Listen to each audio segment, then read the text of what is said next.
बिस्मिल्लाहिर्रहमानिर्रहीम। अस्सलाम वालेकुम। आज हम बात करेंगे एजाज़ चौधरी की ज़मानत की दरख्वास्तों पर लाहौर हाई कोर्ट में बड़ी तवील और अहम समाअत हुई है। उसकी तफसीलात मैं आपके साथ शेयर करूँगा। ये 9 मई के मुकदमात हैं जिसमें लाहौर हाई कोर्ट के डिवीज़न बेंच में समाअत हुई है। एजाज़ चौधरी की ज़मानत की 4 मुकदमात में ज़मानत की दरख्वास्तों पर उसकी तफसील मैं आपके साथ शेयर करूँगा।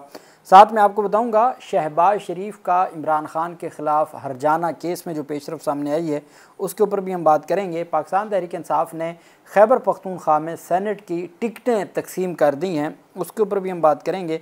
और सबसे अहम है वो जो रेफरेंस दायर किया गया था पाकिस्तान तहरीक इंसाफ के लोगों के ख़िलाफ़, उससे मुतल्लिक जो बड़ी पेशरफ सामने आई है।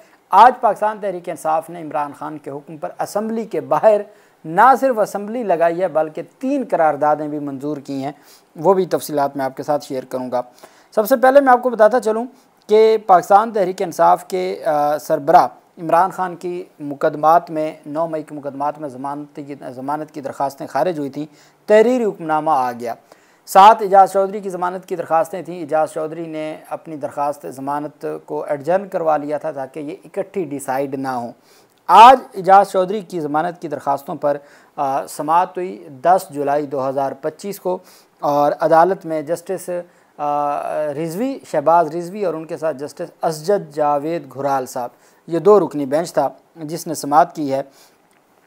और PTI रहनुमा एजाज़ चौधरी पर जिना हाउस हमला केस समेत सन 9 मई के दीगर 4 मुकदमात का जो मामला है अदालत में समाअत हुई और 2 रुकनी बेंच ने DSP आसिफ जावेद मुकदमात की तफ्तीशी टीम के हमरा पेश हुए। सरकारी वकील ने दरख्वास्त ज़मानतों की मुखालफत करते हुए दलाइल दिए कि पाकिस्तान तहरीक इंसाफ के रहनुमाओं की एक मीटिंग हुई थी जिसमें एजाज़ चौधरी समेत दीगर शरीक थे। मीटिंग में हसास मुकामात पर हमला की मनसूबाबंदी की गई। मैंने आपको कल बताया था कि जिन 2 गवाहों के बयानात की रोशनी में पाकिस्तान तहरीक इंसाफ के सरबराह इमरान खान की जो ज़मानत थी वो खारिज की गई थी, वो कल रात उनके ऊपर जिरा की गई। को 11 बजे तक जिरा होती रही और वहाँ पर वकला कहते हैं कि 9 मई के जो 2 मरकज़ी गवाह हैं वो कहते हैं कि ज़मान पार्क में इमरान खान की मीटिंग में हम शरीक थे और साजिश सुनी। उन्हें ज़मान पार्क की एंट्री गेट का भी मालूम नहीं था, मरकज़ी गेट का रंग मालूम नहीं था, 20 फुट के फासले को वो 400 गज़ का बताया और जिरा के दौरान वो हर जो जवाब है वो गलत देते रहे। उन्होंने कहा कि इतने मीटर फासला है मरकज़ी गेट से इमरान खान की रिहाइश तक, इमरान खान के गेट का कलर क्या है उसका भी मालूम नहीं था। और पाकिस्तान तहरीक इंसाफ के वकला ये बताना चाहते थे कि ये बेसिकली वहाँ गए ही नहीं हैं। अब ये वो 2 गवाह हैं जिनकी बुनियाद पर बाकायदा तौर पर उनकी स्टेटमेंट लिखने के बाद अदालत ने उनकी ज़मानतें खारिज की थी इमरान खान की। तो उन 2 गवाहों के ऊपर कल रात जिरा हुई थी। आज समाअत हुई 9 मई के मुकदमात में।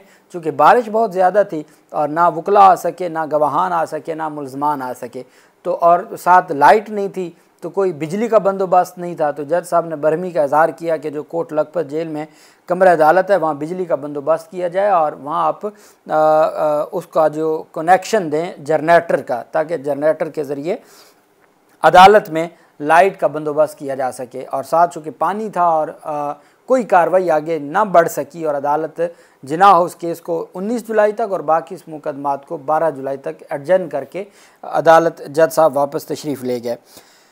तो मियां अली अशफाक वकील हैं एजाज़ चौधरी के, उन्होंने दलाइल देते हुए कहा, सरकारी वकील ने दरख्वास्त ज़मानत की मुखालफत करते हुए कहा कि PTI रहनुमाओं की एक मीटिंग हुई, हसास मकामात पर हमला की मनसूबाबंदी हुई। जस्टिस असजद जावेद घुराल साहब ने सवाल किया। आप जानते हैं असजद जावेद घुराल साहब एक तगड़े जज हैं।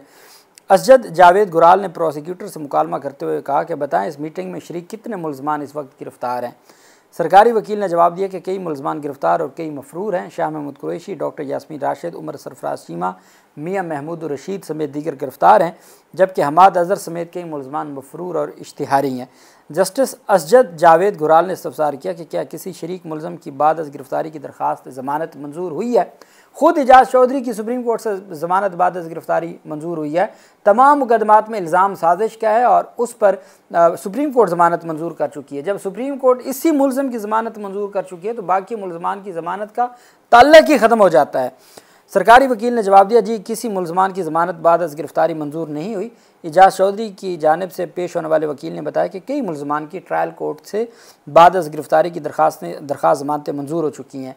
जस्टिस सैयद शहबाज रिजवी ने सरकारी वकील से कहा कि इस मुकदमे में कितने शरीक मुलजमान की ज़मानतें हुई हैं कितनों की खारिज हो चुकी हैं। आइंदा समात पर शरीक मुलजमान की ज़मानतों की तफसील के मुतल्लिक़ तफसीलात बताई जाएँ कि बाकी कितने मुलजमान हैं, कितनों की ज़मानतें खारिज हुई हैं, कितनों की मंजूर हुई हैं, उसकी तफसीलात भी तलब करनी है। मेरे ख़्याल में ये तमाम चीज़ें इरेलेवेंट हैं। जब इसी साजिश की बुनियाद पर सुप्रीम कोर्ट ये कह चुकी है कि साजिश की बुनियाद पर किसी को जेल में नहीं रखना और उसी साजिश की बुनियाद पर इनकी ज़मानत की दरख्वास्तों को खारिज किया जा रहा है और या ज़मानत की दरख्वास्तों को डिले किया जा रहा है और अदालत कहे कि जी हमें ये रिपोर्ट दें, ये तफसील दें कि कितनों की ज़मानत मंजूर हो चुकी है, कितनों की ज़मानत मंजूर नहीं हुई, ये तफसील दें, तो ये सिर्फ़ एक मौका देना है। बाकी इसके अलावा मैं नहीं समझता कि इसका कोई कानूनी फ़ायदा होगा। 2 रुकनी बेंच ने समात 14 जुलाई तक मुलतवी कर दी है। दहशतगर्दी अदालत ने इन 4 मुकदमात में एजाज़ चौधरी की ज़मानत की दरख्वास्तें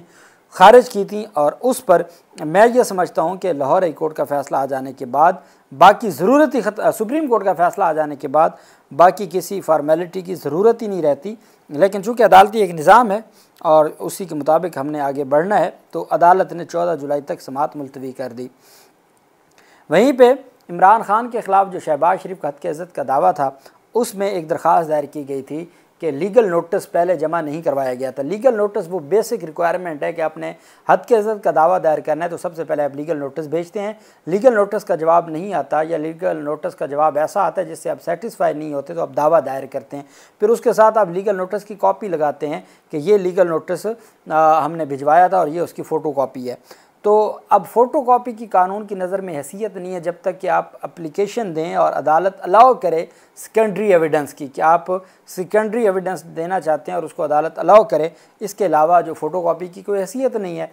अब जब इस स्टेज पर जिरा हो रही है और जिरा के दौरान वो फ़ोटो कॉपी के ऊपर सवालात पूछे गए हैं, तो उस वक्त उन्होंने दरख्वास्त दी कि जी हमारी फ़ोटो कॉपी को सेकेंडरी एविडेंस के तौर पर ट्रीट किया जाए, जिसका जवाब दिया इमरान खान के वकील ने कि ये इस स्टेज पर जब जिरा हो रही है और सवाल जवाब किए जा रहे हैं तो अब इनको अपनी गलतियां सुधारने का मौका नहीं दिया जा सकता। जब इन्होंने लीगल नोटिस ही साथ नहीं एविडेंस में लगाया या दावे के साथ लगाया, तो अब इस स्टेज पे नहीं लगाया जा सकता, चूँकि सिर्फ लीगल नोटिस ना लगाने की वजह से दावा नाकाबिल समात है। अदालत में दरख्वास्त दी और अदालत ने उनको लीगल नोटिस को रिकॉर्ड का हिस्सा बनाने की इजाज़त दे दी। शहबाज शरीफ ने लीगल नोटिस को दावे के साथ रिकॉर्ड का हिस्सा बनाने की अदालत से इस्तदा की थी। इमरान खान के वकील ने एतराज़ उठाया था कि शहबाज शरीफ ने इमरान खान को लीगल नोटिस नहीं भिजवाए। लीगल नोटिस भिजवाए बगैर दावा काबिल समात नहीं है। लेकिन जो ऑब्जेक्शन थे इमरान खान के वकील मोहम्मद हुसैन चोटिया साहब के, वो खारिज कर दिए गए और शहबाज शरीफ की दरख्वास्त मंजूर कर ली गई। ये वो दावा है जिसके काबिल समात होने से मुतल्लिक लाहौर हाई कोर्ट के फ़ैसले को चैलेंज किया है इमरान खान ने सुप्रीम कोर्ट ऑफ पाकिस्तान में। अब ये जो सेकेंडरी एविडेंस, लीगल नोटिस को सेकेंडरी एविडेंस के तौर पर जो सानवी शहादत के तौर पर जमा करवाने की इजाज़त दी अदालत ने, ये मामला भी लाहौर हाई कोर्ट में चैलेंज हो जाएगा, चूँकि इस स्टेज पर इजाज़त नहीं दी जा सकती। जब जिरा में सवालात पूछे जाते हैं और जो फ़ायदा मुद्दा अलैह को हो उन सवालों के जवाब से, तो आप ये नहीं कर सकते कि फिर उनको आप अपने गलतियां दुरुस्त करना शुरू कर दें और अदालतें फिर अलाउ करें। फिर अदालतें अलाउ नहीं करती, लेकिन चूँकि यहाँ शहबाज शरीफ का केस है तो यहाँ थोड़ी सी चीज़ें डिफरेंट हैं।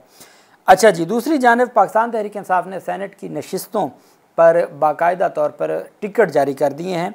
पाकिस्तान तहरीक इंसाफ ने सेनेट की नशिस्तों के लिए उम्मीदवारों को टिकट जारी किए हैं। जनरल नशिस्तों पर मुराद सईद, फैसल जावेद, मिर्ज़ा आफरीदी, इरफान सलीम और खुरम ज़ीशान को टिकट जारी किया। टेक्नोक्रेट के लिए आज़म सवाती और इरशाद हुसैन को टिकट जारी किया। ख़वातीन के लिए आयशा बानो और एडवोकेट राज कुमारी को टिकट जारी कर दिए गए हैं। पाकिस्तान तहरीक इंसाफ की जानिब से जो 21 जुलाई को इलेक्शन है उसमें पाकिस्तान तहरीक इंसाफ के दोनों जो तगड़े रहनुमा मुराद सईद, आज़म सवाती, उनको भी टिकट जारी कर दिए गए हैं पाकिस्तान तहरीक इंसाफ की जानिब से और पाकिस्तान तहरीक इंसाफ इस मामले को आगे बढ़ाना चाहती है। वहीं पे जो पाकिस्तान तहरीक इंसाफ के 26 मेंबरान पंजाब असम्बली को नाअहली रेफरेंस भेजे गए थे, उनसे मुतल्लिक उनको उनकी समात शुरू करने जा रहे हैं स्पीकर। राना सनाउल्लाह ने कहा है कि स्पीकर की जानिब से जो मुअत्तल किया गया, उनको कुछ सेशंस में 15 सेशंस तक उनको मुअत्तल किया गया, उस हद तक तो दुरुस्त है, लेकिन नाअहली नहीं हो सकती, ये राना सनाउल्लाह कह रहे हैं। साथ उन्होंने कहा कि स्पीकर अगर नाराज़ हैं तो उनके साथ बातचीत करके ये मामला हल हो सकता है। लेकिन अब 26 अपोजिशन मेंबरान के ख़िलाफ़ नाअहली में अहम पेशरफ सामने आई है। स्पीकर मलिक मोहम्मद अहमद ख़ान ने उन अराकीन को ज़ाती सुनवाई का मौका देने का फ़ैसला किया है। कल बरोज़ जुम्मा ज़ाती हैसियत में मेंबरान को तलब किया, जिसके बाद बाकायदा नोटिफिकेशन जारी किया गया। नोटिफिकेशन के मुताबिक 26 मुअत्तल अरकान को स्पीकर ने कल अपने चैम्बर में ज़ाती समात का मौका दिया, जबकि सुनवाई आईन पाकिस्तान के आर्टिकल 10A के तकाज़ों के मुताबिक होगी। कल 11 जुलाई को सुबह 11 बजे मुअत्तल अरकान को बुलाया गया, जबकि स्पीकर आइन के मुताबिक 30 रोज़ में नहली रेफरेंस पर फैसला करने के पाबंद हैं। और पाकिस्तान तहरीक इंसाफ के 26 मुअत्तल अरकान ने मुतफ़िक़ा तौर पर स्पीकर के बुलाए जाने का फ़ैसला किया है, और अपोजिशन के जो अरकान हैं वो ये समझते हैं कि उनको वहाँ नहीं जाना चाहिए। उन्होंने फ़ैसला किया मुतफ़िक़ा तौर पर कि हमें स्पीकर के सामने पेश नहीं होना चाहिए। अब देखना यह है कि कल वो स्पीकर के सामने पेश होते हैं या नहीं होते। ये हकीकत है कि वो नहल नहीं कर सकते, ऐसा कोई अख्तियार नहीं है स्पीकर के पास, ना इलेक्शन कमीशन कर सकता है ना स्पीकर कर सकता है। हाँ, उनको सस्पेंड किया जा सकता है 1 इजलास के लिए, 2 इजलास के लिए, 15 इजलासों के लिए सस्पेंड करना भी इंतहाई गैर आइनी और गैर कानूनी है। 1-2 इजलास का ज़रूर होता है, लेकिन नहली का कोई अख्तियार नहीं है। और आप ये बात राना सनाउल्लाह भी कह चुके हैं कि नहली का अख्तियार स्पीकर के पास नहीं है। वहीं पर पाकिस्तान तहरीक इंसाफ के जो 26 अरकान हैं जिनको मुअत्तल किया गया था, उनके साथ इज़हार यकजहती करते हुए और इमरान खान के अहकामात पर पाकिस्तान तहरीक इंसाफ पंजाब असम्बली के मेंबरान ने अपोजिशन लीडर मलिक अहमद खान बच्चर की क़यादत में असम्बली के बाहर असम्बली लगाई और 3 करारदादें मंजूर की हैं। अपोजिशन जमात PTI ने सुबह असम्बली के बाहर अपनी असम्बली लगाई। PTI ने इसको हकीकी असम्बली करार देते हुए मुतफ़िक़ा तौर पर 3 करारदादें मंजूर की। PTI की जानिब से पंजाब हुकूमत के गैर ज़रूरी और शाहाना अखराजात बंद और ज़ाती तशहीर पर मुकम्मल पाबंदी लगाने, किसानों को हकीकी फ़ायदा देने और बरतरफ मेंबरान को फौरी बहाल करने के मुतालबात पर मबनी करारदादें पेश की गई, जिन्हें मुतफ़िक़ा तौर पर मंजूर किया गया। PTI रुकन मलिक फ़ाद की जानिब से पंजाब हुकूमत की शाह खर्चियों के ख़िलाफ़ करारदाद पेश की गई। करारदाद में कहा गया कि सूबाई हुकूमत की जानिब से ज़ाती तशहीर की जा रही है। हुकूमत के गैर ज़रूरी और शाहाना अखराजात बंद करने और ज़ाती तशहीर पर मुकम्मल पाबंदी लगाने का मुतालबा किया गया। ये करारदाद अरकान ने इत्तफ़ाक़ राय से मंजूर की। वफाक ने गंदम और किसान के मसाइल से मुतल्लिक़ करारदाद पेश करते हुए कहा कि पंजाब हुकूमत सिर्फ आटा सस्ता करने पर फोकस कर रही है, किसान को फ़ायदा नहीं दिया जा रहा। 80% गंदम पंजाब पैदा करता है, मगर यहीं का किसान बदहाल है। PTI रुकन अली इम्तियाज़ वड़ैच ने गैर कानूनी तौर पर निकाले जाने वाले मुलाजमीन की बहाली से मुतल्लिक़ करारदाद पेश करते हुए कहा कि हुकूमत मुलाजमीन को गैर कानूनी तौर पर निकाल के जुल्म कर रही है, बरतरफ मुलाजमीन को फौरी तौर पर बहाल किया जाए।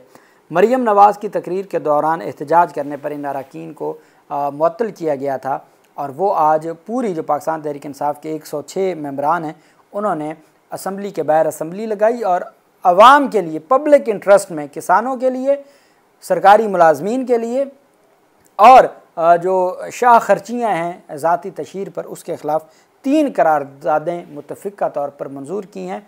उन्होंने कहा है कि जब तक बहाल नहीं किया जाता और मुअत्तली ऑर्डर्स वापस नहीं लिए जाते और नाम नहाद रेफरेंस वापस नहीं लिए जाते, तब तक पंजाब असम्बली के बाहर अवामी हकीकी असम्बली लगा करेगी और उसमें पाकिस्तान तहरीक इंसाफ के मेंबरान असम्बली भी और जो फॉर्म 45 पर जीते हुए हैं वो भी उसमें शरीक होंगे और ये असम्बली रोज़ाना अवामी मफाद में करारदादें मंजूर किया करेगी। ये पेशरफ सामने आई है। अल्लाह पाक पाकिस्तान का हामी और नासिर हो। बहुत शुक्रिया। अल्लाह हाफिज़। पाकिस्तान जिंदाबाद।